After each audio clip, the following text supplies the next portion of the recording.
Welcome to Carly Tackle's building a collapsible ramp. I have this raised garden bed and no way to get my tiller up in it. So let's build a ramp. I don't want just a ramp to be here permanently. I want to be able to store it. And to do that, I'm going to make it collapsible. To build the ramp, I'm going to use 2x4s and some 1x6 tongue and groove boards, the same that I used to build the raised garden bed. I'm also going to stain the boards to match. I started out by drawing the design for my ramp, determining what materials I want to use and how I'm going to build it. The next thing I did was take some measurements of my garden and the area to build the ramp. I want to make sure I have a gentle slope with the tiller instead of a steep slope, so determining how long this ramp should be. I went ahead and made the base for the ramp. I used 2x4s, 2 boards that are 5 foot long, and then 2 boards that were 18 inches long, just for some extra support. Now I'm utilizing some scrap wood, so you can see that I put 2 boards together to make my 5 foot. And to assemble these, I just use a framing nail gun. You don't have to use that, you can use screws. Framing nail guns are a little bit bigger, heavier, and more expensive, so if you don't have one of those at home, I would recommend some wood screws, and that'll hold it in and keep it sturdy just the same. At the very ends here, my miter saw cannot cut the sharpest angles as I wanted, so I just cut them as far as they could, knowing that I'm going to set this up near the garden and double check the angle that I think I need, and use my circular saw to cut the rest. So now that I have the base made, how this is going to work is I'm going to utilize my tongue and groove boards, and I'm going to basically nail them on here. I'm going to probably cut it 24 inches wide, and so they will go up and down like that, and that's what the front will be. I have my 2 leg boards here. I've already cut them to the length that I need. Now you might notice that one is slightly shorter than the other, and that's due to my ground. I have a little hill right where this guy is going to go, so I had to reduce the size. So if you're on a level area, you would just cut both of these boards to the same length. Once you have your boards cut to the length you need, it's time to drill the holes. We are going to be drilling 3/8 of an inch hole using a 3/8 drill bit, and this is so that our bolts, washers, and wing nuts can be used to assemble these boards to our base. Now by doing this, we allow for these boards to swing shut so they can be flush with our base when it's time to store them, and when it's time to use the ramp, they can swing out into the position that we need and simply tighten them with a wing nut. When using 2x4s for your legs, you're going to measure 1 3/4 of an inch down from the top and 1 3/4 in from the side. This is basically the center of this board. You may notice that my lines are extremely long. I could have just put a little X here in the middle and called it good. I like to use this tool called a DrillBlock. And a DrillBlock has different drill bit sizes, and you can place them on your board and they can help you with drilling. So if you were drilling normally, I sometimes struggle keeping my drill straight up and down. Sometimes I'm a little to the left, a little right, and I just don't notice. With a DrillBlock, it helps guide your drill bit so that you stay up and down. And you'll notice that there are little notches along the drill bits. And why we make our lines so big is that we are actually lining up these to our line. So I go to my 3/8 inch and I line this up here, and then we are going to clamp this down, and that will help us make our drills. I use the Irwin clamps, the medium duty, not the basic. This is the step up. They also have it heavy duty. These things work great, and I love the quick trigger and the quick release. Fantastic clamps.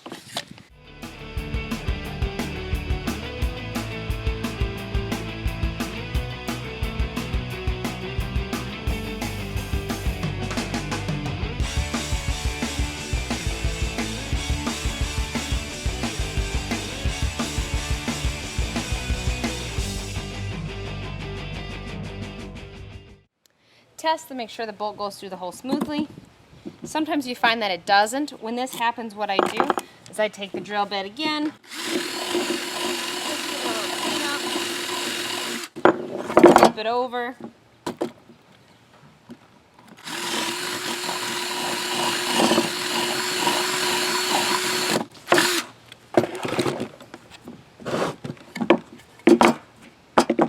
then try it again.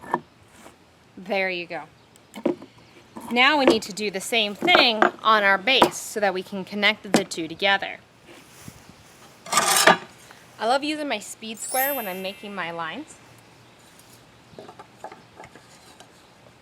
Measure down 1 3/4.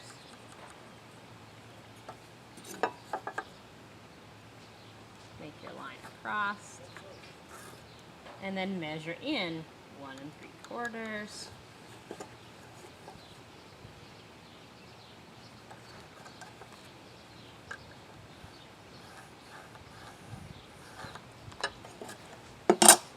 And this is where we're gonna drill. Next side.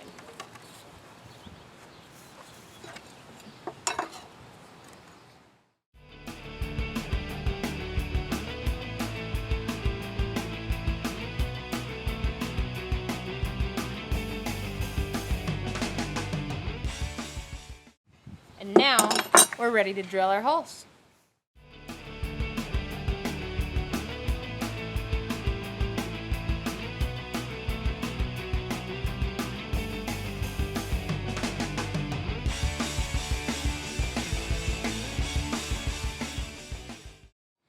So basically what we're going to do is we're gonna take these bolts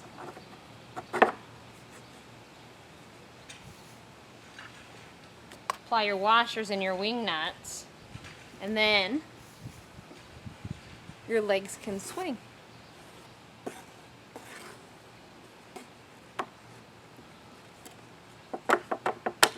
Let's do the other side.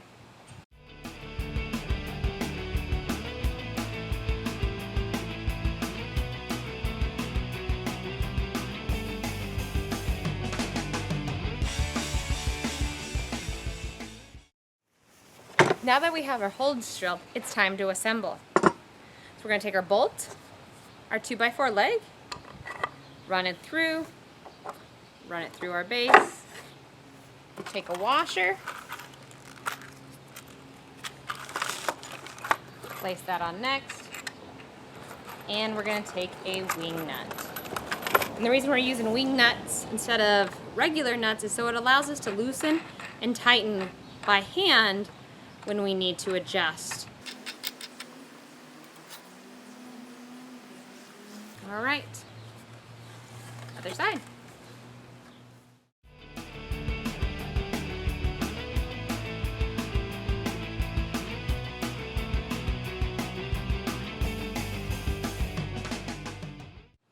And now our legs are attached to our base.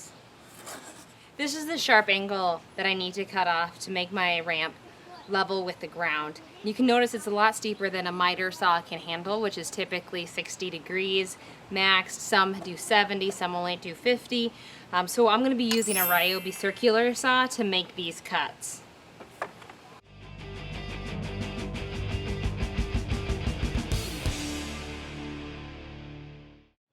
When I was playing with the ramp base near the raised garden to test out my new cuts at the bottom, I learned a few things.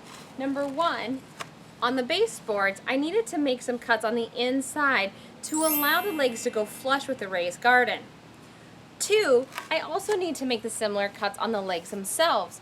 When they're flush with the raised garden, they stick out on top, and if I plan to put boards all the way at the top, I'm going to run into issues. So I need to make a similar cut to my leg boards. Lastly, I learned that having the wing nuts on the inside is a very bad idea. I need to have them on the outside. Otherwise, when I have boards here, I'm not going to be able to access them and make those adjustments. I would have to reach underneath and try tightening this way. No bueno. So we're going to put them on the outside. Now that I have my ramp base done, it's time to attach the top boards. I am reusing the 1x6 tongue and groove boards that I had originally planned on using to make a 27-foot garden. To attach the boards to the base, I am using a framing nail gun. You guys can also use screws or nail and hammer, whichever one works for you. These boards are 24 inches long, and you will notice that I have my legs extended, And that's just precautionary to make sure that I don't actually nail these boards into those legs, because I would hate to do that. So I'm going to continue working my way up and build this out and tap in the tongue grooves along the way.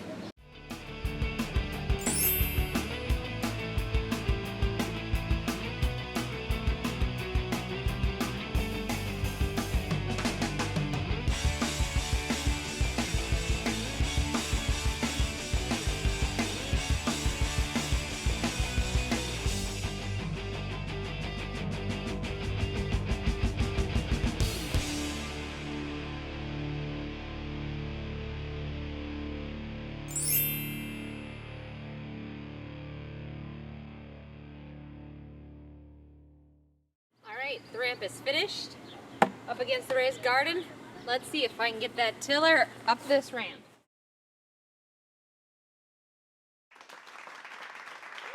Looks like it'll hold.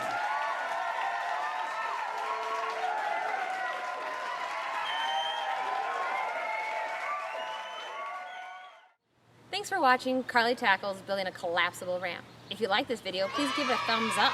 If you'd like to see more of these videos, please subscribe to my channel. Carly Tackles DIY, tools and gadgets, tips and tricks.